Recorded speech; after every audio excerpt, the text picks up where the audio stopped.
আমরা সাধারণ মানুষ যাদের পর্যাপ্ত ইলম নাই, আমাদেরকে হানাফি ভাইদের সঠিক রাসূলের সালাতের নিয়ম দাওয়াত দেওয়া এবং তা নিয়ে বিরোধে জড়ানো উচিত।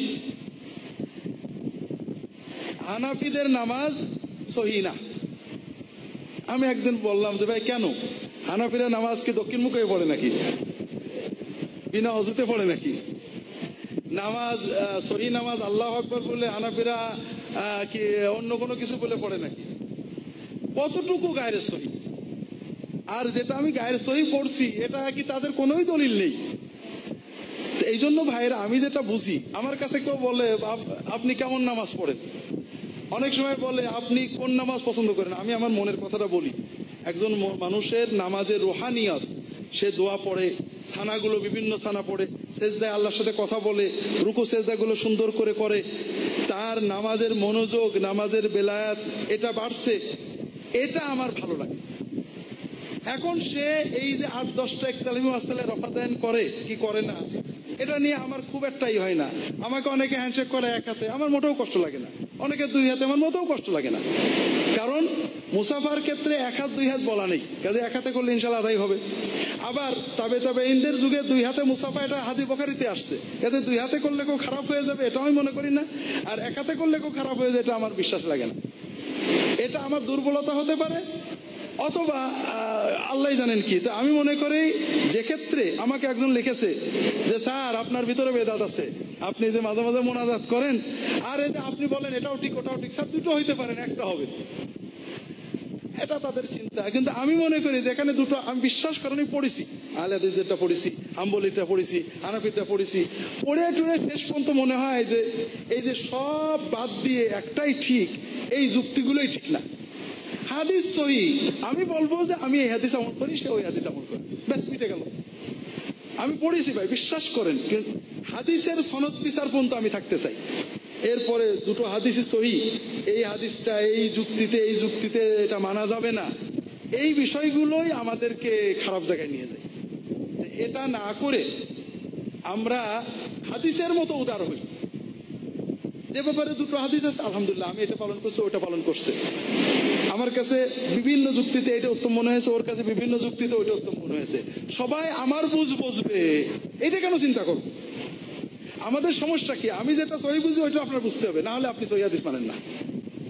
কিন্তু আপনার ছাড়া আমার বুঝতে আলাদা হইতে পারে, ইবনে বাজের সাথে আলবানি যদি বুঝ ভিন্ন হইতে পারে, আপনার সাথে আমার হলে সমস্যা কি? এই জন্য আমি নামাজের যেটা বুঝি পাই, রুকু সেজদায় গোলমাল করছে আমি জোরালো বলি, নামাজের কাতারের সামনে দিতেছে, কাতারে ফাঁক রয়েছে, ফাঁকা হয়ে দাঁড়াইছে, যায় নামাজের দোয়া পড়ছে, নামাজের মনোযোগ নেই, রুকু সেজদা নষ্ট, এগুলো আমি বলি, কারণ এগুলো কোনোটা বেদাত, কোনো নামাজ নষ্ট করে। আর যেগুলো ইখতিলাফি, দুটো হাদিস আছে, এগুলো কি?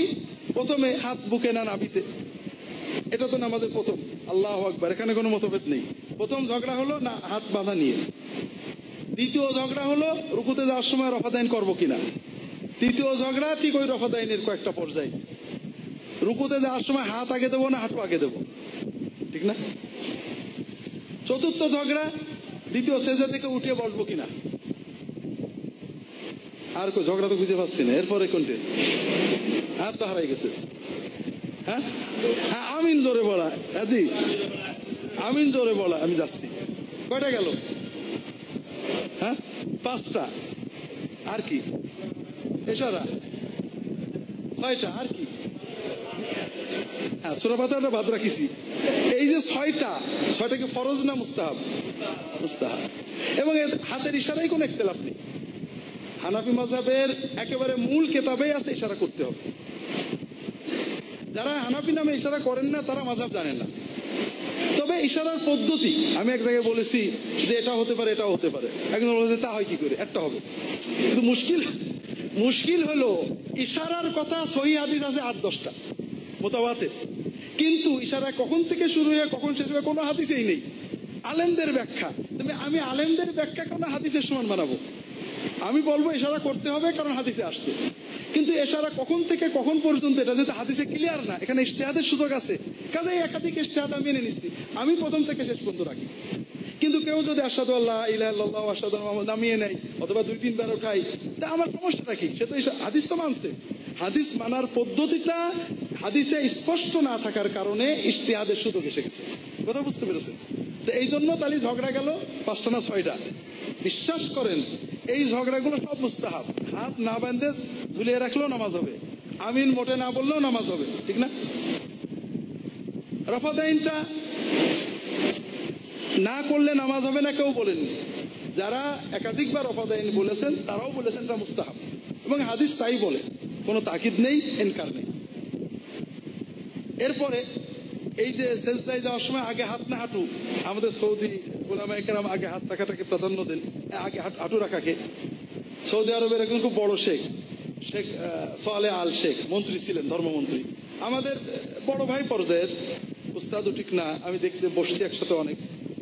উনি আবু দাউদের ব্যাখ্যায় ওনার সামেলাতে পাওয়া যায়, উনি বলছেন তৃতীয় আর একটা পদ্ধতি আছে, সেটা হলো মাথা আগে দেওয়া। ইয়ার কি মেরে বলেছেন আর কি। এই হাদিসটা প্রথমে বলা আছে তোমরা উটের মতো বসো না। উট কিভাবে বসে? যারা আরব দেশের সৌদি আলেমরা বলেন উট আগে হাত দেয় তারপরে হাঁটু দেয়। তাহলে প্রথমে বোঝা গেল আগে হাঁটু দিতে বলা হলো, কিন্তু পরে যে বলছে আগে হাত দাও পরে হাঁটু দাও। এই হাদিসের প্রথম বাক্যের সাথে দ্বিতীয় বাক্যের কন্ট্রাডিকশন আছে। এই কন্ট্রাডিকশনের ব্যাখ্যায় নানানজন নানান কথা বলেছেন। সর্ব অবস্থায় যেহেতু আগে মাথা দেওয়া সম্ভব না, আগে হাতই দেন আর হাঁটুই দেন, নামাজ সমান সহি হয়ে যাবে। জালসাতুল ইস্তেরা অর্থাৎ প্রথম রাকাতে, দ্বিতীয় রাকাতে এবং চতুর্থ রাকাতে উঠার সময় বসা, এটা সহি হাদিস আছে।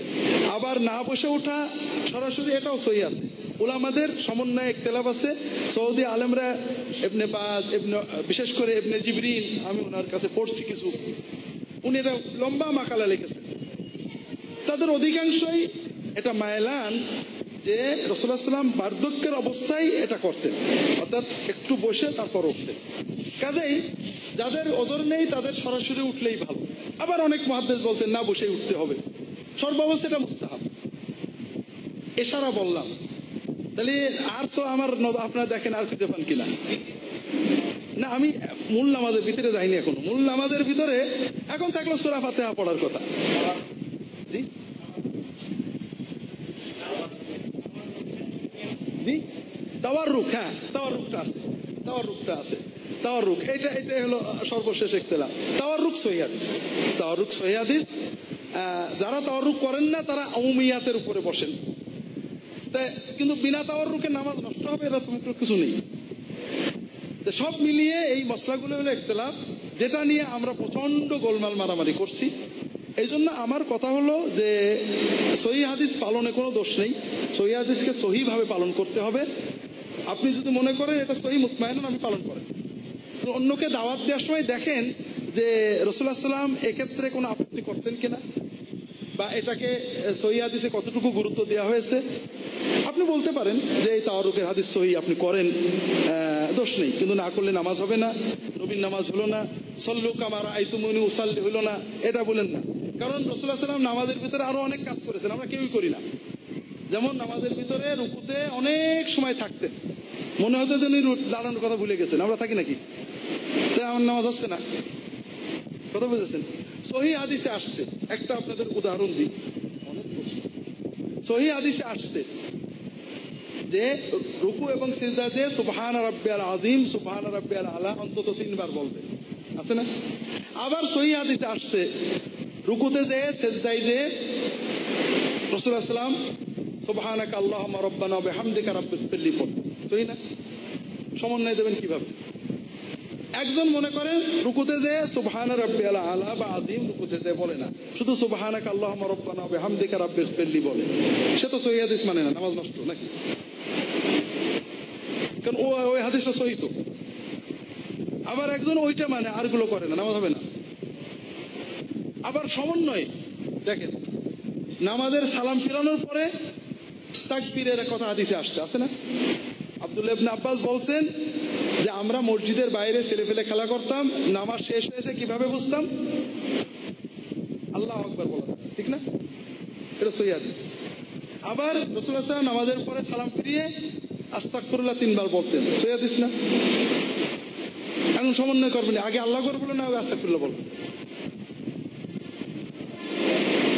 সৌদি আরবের আলেমরা বলেন যে আগে আস্তাগফিরুল্লাহ, কারণ কোন হাদিসে নেই সালামের পরেই আল্লাহু আকবার বলতেন, সালামের পরে বলতেন, পরেই বলতেন না। কাজে আগে আস্তাগফিরুল্লাহ হবে, আল্লাহুম্মা আনতাস সালাম হবে, এরপরে তাকবীর তাহলিল হবে। আবার আমাদের দেশের অনেক আলেম বলেন প্রথমে একবার আল্লাহু আকবার হবে। আপনি কাকে হাদিস বিরোধী বলবেন বলেন? কাজেই এইসব ক্ষেত্রে আপনারা যারা মুকাল্লিদ ভালো করে বোঝেন, এটা সৌদি আলেমরা আমাদের শেখাতেন, একজন মুকাল্লিদের উচিত নয় আর একজন মুকাল্লিদের ইনকার করা। যিনি সহিহ হাদিস মানছেন তিনি মুকাল্লিদ, কারণ তিনি নিজে হাদিস বোঝেন না, একজন আলেমের কথা শুনে সহিহ মনে করছেন। কাজেই এক মুকাল্লিদ আলবানির মুকাল্লিদের উচিত নয় ডক্টর গালেবের মুকাল্লিদের ইনকার করা, আব্দুল্লাহ জাহাঙ্গীরের মুকাল্লিদের উচিত নয় কাজী ইব্রাহিমের মুকাল্লিদের ইনকার করা। ঠিক ইমাম বুখারীর মুকাল্লিদের উচিত নয় ইমাম আবু হানিফার মুকাল্লিদের ইনকার করা, কারণ উভয়ে তাকলিদের পর্যায়ে আছে।